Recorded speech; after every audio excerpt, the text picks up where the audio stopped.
12장 33절, 34절 두 절 말씀 다 함께 읽습니다. 너의 소유를 팔아 구제하여 낡아지지 아니하는 배낭을 만들라. 곧 하늘에 둔 바 다함이 없는 보물이니 거기는 도둑도 가까이 하는 일이 없고 좀도 먹는 일이 없느니라.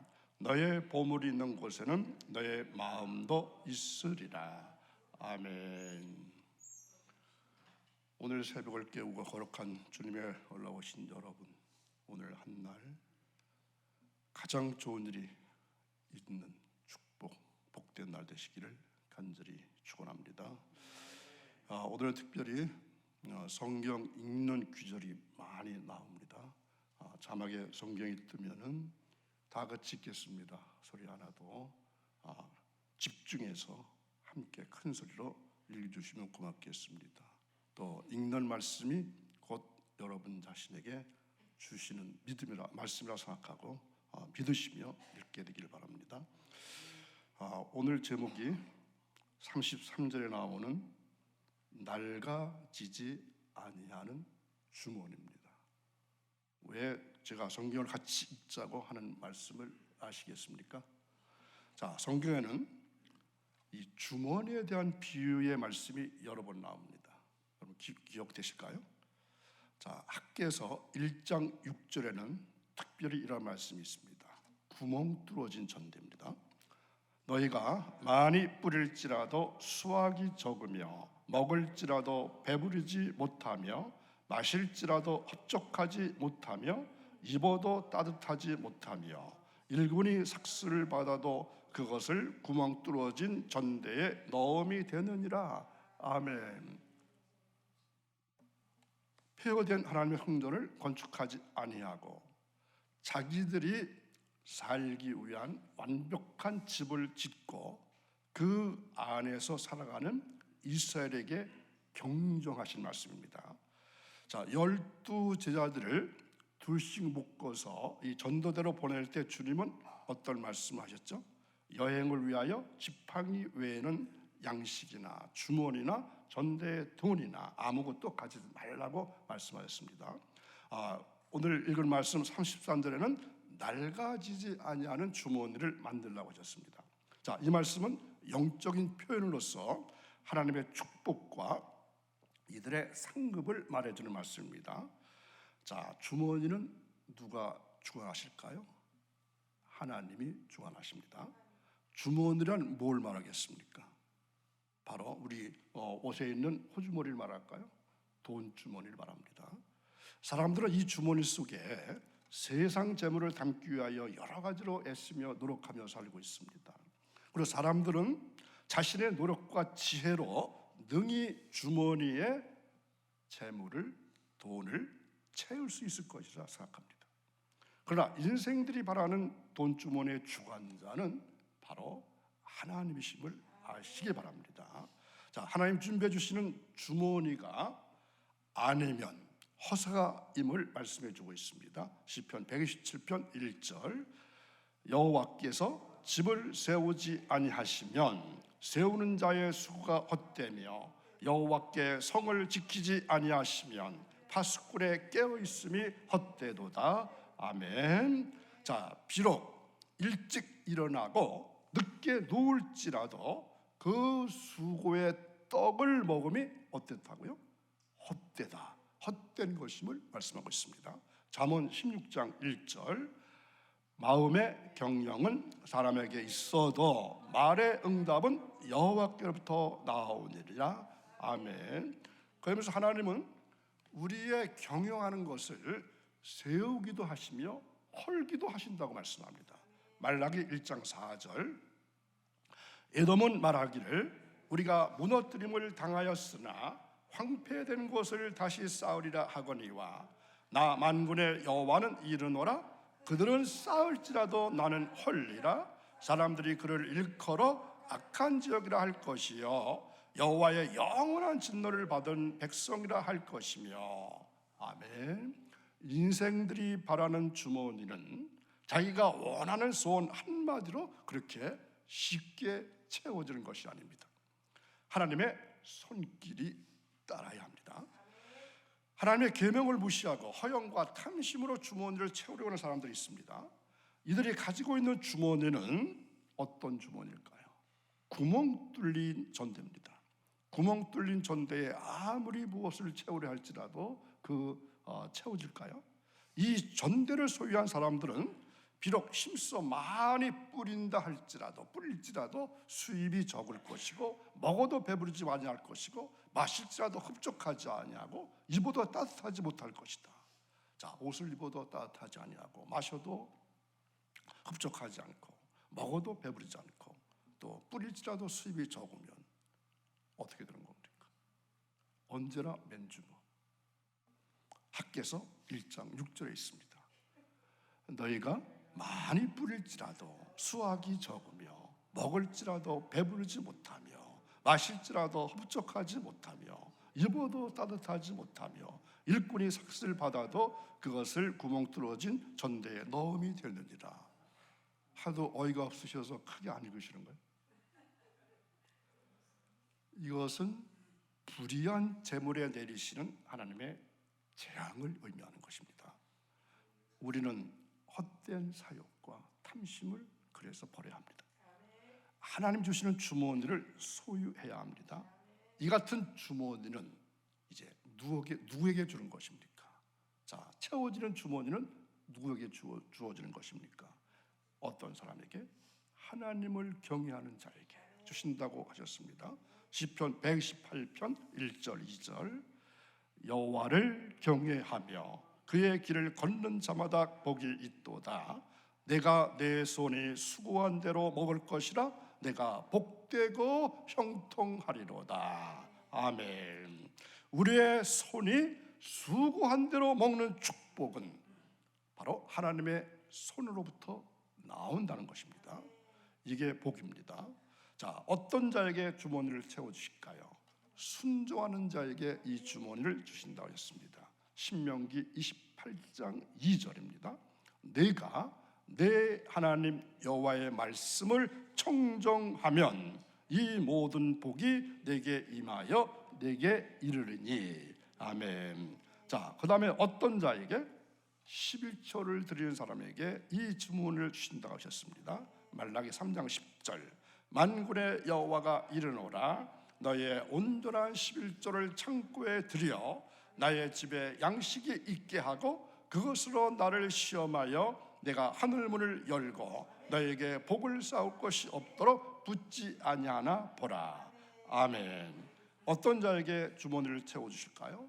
그 나라와 의를 구하는 자에게 주신다고 말씀하십니다. 마태 6장 33절 그런즉 너희는 먼저 그의 나라와 그의 의를 구하라. 그리하면 이 모든 것을 너희에게 더하시리라. 아멘. 그러면서 주님은 우리에게 권고하십니다. 낡아지지 아니하는 주머니를 만들라. 자, 주머니가 낡아지지 않을까요? 이 주머니는 어떤 주머니일까요? 하늘에 간직해 두는 주머니라고 하셨습니다. 자, 우리의 돈 주머니를 하나님께 맡기는 것입니다. 가장 안전한 곳에 우리의 재물을 쌓는 방법입니다. 그렇다면 이 주머니는 어떻게 만들 수 있을까요? 구제하라고 하십니다. 구제의 상급은 너무나도 확실함을 알려주십니다. 우리는 구제가 그저 구제로 끝나는 것으로 알면 안 됩니다. 구제는 분명히 넘치는 보상이 있습니다. 그래서 구제하는 자는 어떻게 될 것이다? 풍족해질 것이다 말씀합니다. 잠언 11장 25절 구제를 좋아하는 자는 풍족하여질 것이요 남을 윤택해 하는 자도 자기가 윤택해지리라. 아멘. 특히 가난한 자에 대한 구제를 격려하고 계십니다. 잠언 28장 27절 가난한 자를 구제하는 자는 궁핍하지 아니하려니와 못 본 채 하는 자에게는 저주가 크리라. 아멘. 얼마나 무서운 말씀이죠. 가난한 자를 구제하는 자는 궁핍하지 않겠지만 못 본 채 하는 자에게는 뭐가 있으리라? 저주가 있으리라. 자, 구제는 선한 일이고 그리스도를 영접한 자의 초보적인 열매다, 이렇게 말씀하십니다. 에베소서 4장 28절, 도둑질하는 자는 다시 도둑질하지 말고 돌이켜 가난한 자에게 구제할 수 있도록 자기 손으로 수고하여 선한 일을 하라. 아멘. 구제하되 어떤 재물로? 자기가 노력해서 얻은 재물로, 자기 손으로 수고한 그런 것을 하라는 것이죠. 그러면서 구제는 하나님이 기뻐하시는 좋은 일이지만 어떻게 하면 안 될 것이다. 외식적으로 남에게 보이기 위해서 구제하면 안 될 것이다. 마태 6장 2절, 그러므로 구제할 때에 외식하는 자가 사람에게서 영광을 받으려고 회당과 거리에서 하는 것 같이 너희 앞에 나팔을 불지 말라. 진실로 너에게 이르노니 그들은 자기 상을 이미 받았느니라. 아멘. 요즘은 별로 신문에 그런 거 나지 않던데요. 전에 보면은 크리스마스쯤 되면은 신문에 어느 기업에서 얼마 냈다 하는 것을 쭉 이렇게 나오지 않던가요? 근데 요즘은 그것도 없어졌어요. 옛날에는 그래도 자기 이름이라도 내려고 했는데 요즘은 그것도 없어졌다는 얘기입니다.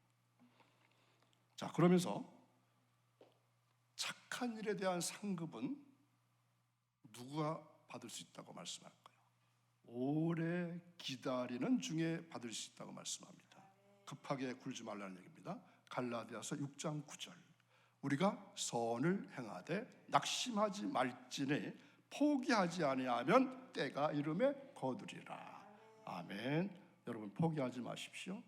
구한 것은 응답받을 때가 있게 됩니다.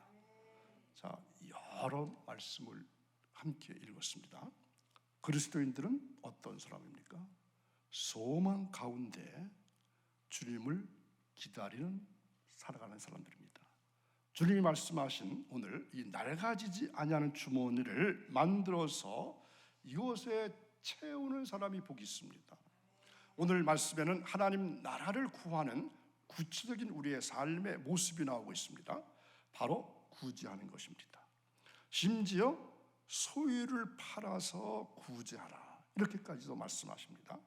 이 말씀을 문자 그대로 매우 진지하게 받아들여서 어떤 사람은 모든 것을 팔아서 나누어주고 평생을 무소유로 살아가는 분들도 계십니다. 하지만 우리 대부분은 그렇게까지 하기는 어려울 것입니다. 예수님께서 모든 사람들에게 이런 삶을 원하신다고 보기도 어렵습니다.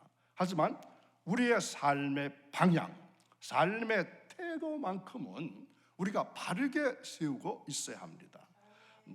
나와 내 가족만 사랑하는 삶이 아니라 하나님을 사랑하고 이웃을 사랑하는 삶입니다.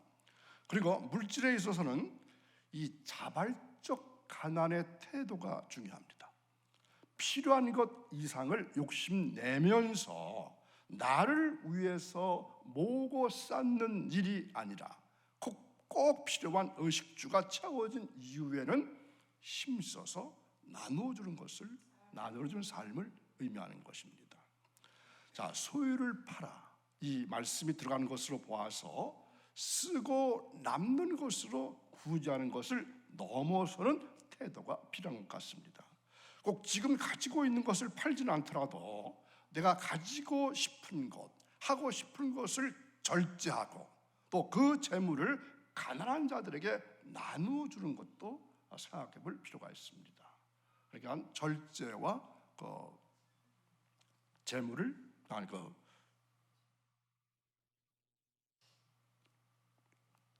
많이 쌓는 것보다 내가 절제하면서 아끼면서 모은 것, 그런 것을 나누어주는 얘기죠.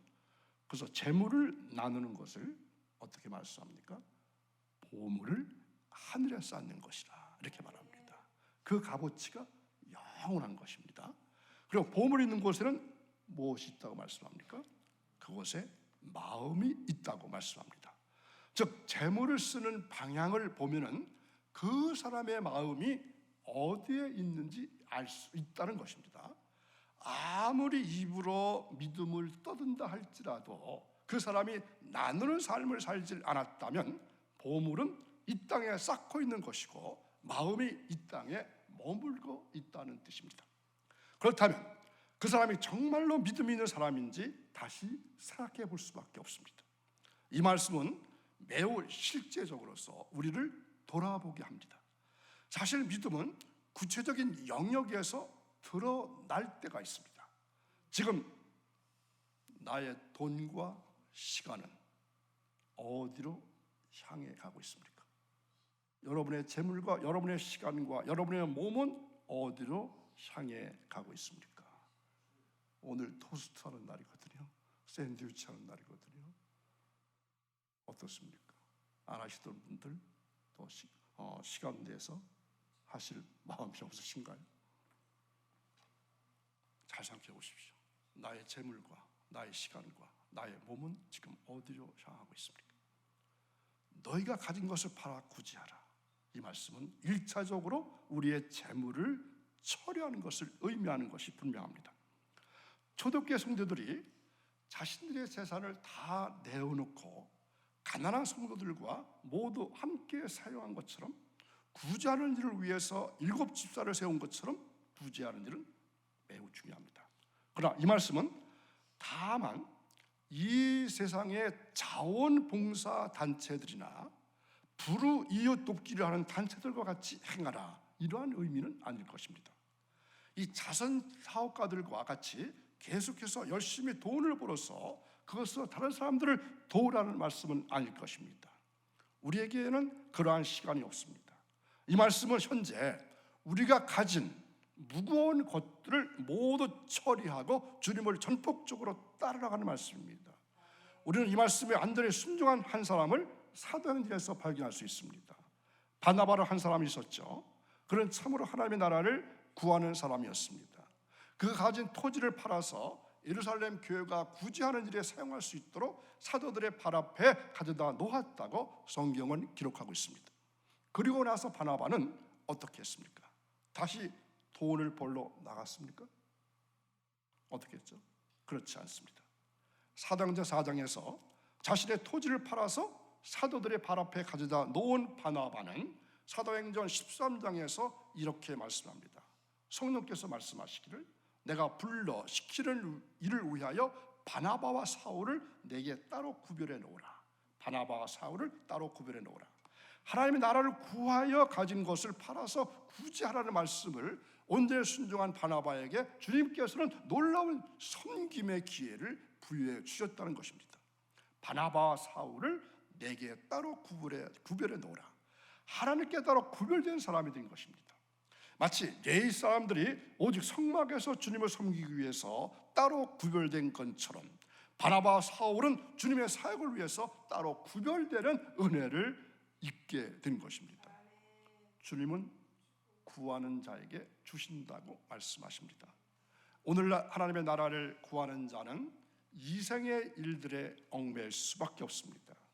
오직 자신을 군사로 뽑은 자를 기쁘게 하려 할 것입니다. 오늘 본문 말씀에 보면은 땅에는 도적과 좀과 동록이 있다고 했습니다. 도적과 좀과 동록은 결국 인간에게서 보화를 뺏어가는 존재입니다. 그러나 하늘에 쌓는 것은 빼앗아가는 자가 없다고 했습니다. 하늘에는 좀과 동록과 도적이 없다고 했습니다. 하늘에 쌓는다고 하는 이유는 무엇일까요? 어떤 뜻이 있을까요? 자, 읽을 말씀 12장 33절을 다시 읽겠습니다. 너의 소유를 팔아 구제하여 낡아지지 아니하는 주머니를 만들라. 곧 하늘에 둔 바 다함는 보물이니 거기는 도둑도 가까이 하는 일이 없고 좀도 먹는 일이 없느니라. 아멘. 자, 구제하는 것은 바로 하늘에 쌓는다고 말씀합니다. 구제는 스스로 하는 것이기 때문에 빼앗기는 것이 아닙니다. 만약에 구제를 빼앗겠다는 마음으로 했다면 그것을 구제가 아닐 것입니다. 예수 그리스도와 그리스도의 복음을 위하여 쓰는 것입니다. 주님은 나의 복음을 위해서 무엇이든지 버리거나 쓰거나 드린다면 이 세상에서도 100배나 받고 하나님 나라에서 영생을 얻지 못할 자가 없다고 하셨습니다. 여러분, 천국에 가면은 여러분들의 집이 있을 것 같습니까? 어느 집일까요? 초아집일까요? 기와집일까요? 아주 고급 맨션일까요? 어떤 영혼이 하늘나라에 가서 자기 집을 봤답니다. 그래서 담당하는 천사에게 물어봤어요. 왜 내 집은 저렇게 초가집인가요? 천사가 어떻게 대답했다고 그랬죠? 지상에서 당신이 보내준 것 가지고 지었다고요. 이해가시겠습니까? 내가 보내준 것 가지고 천국에서도 내 집을 짓는다는 것입니다. 우리는 어디에 보화를 쌓으면서 살아야 할까요? 땅입니까? 하늘입니까? 예수님께서는 너희의 보화를 하늘에 쌓아두라. 오늘 이렇게 말씀하십니다. 기도하시겠습니다. 저들을 사랑해 주셔서 오늘도 딴 곳에 있지 아니하고 딴 곳에 집중하지 아니하고 거룩한 주님 전으로 불러 모아주셔서 하나님께 감사와 영광의 예배를 드릴 수 있게 하시니 감사를 드립니다. 또한 주님의 말씀에 의지해서 기도하고 간구하고 도구하고 또 감사함으로 하나님께 아뢰는 주님의 귀한 성도들, 백성들, 자녀들을 기억해 주셔서 끊임없이 새벽을 깨우고 기도하는 우리들의 기도를 들으시고 응답해 주시기를 간절히 원합니다. 특별히 오늘 재물 얻을 능에 관한 말씀을 나누게 하셨사오니 저희들에게 이 말씀을 실천해서 재물 얻을 능을 허락해 주시기를 간절히 원합니다. 하나님께서는 우리를 가장 좋은 곳으로 인도하실 것을 믿기에 감사를 드립니다. 오늘 한 날도 예수님께 집중하고 하나님께 집중하고 성령님께 집중해서 오늘 주시는 분량의 선물을 받고 축복의 주인공들이 다 될 수 있게 되기를 간절히 원합니다. 하나님, 몸을 드리고 시간을 드리고 재물을 드려서 하나님께 헌신하는 주의 자녀들을 특별히 어여삐 여겨주시고 기억해 주시고 축복해 주옵소서. 감사하며 예수님의 이름으로 기도하옵나이다. 아멘.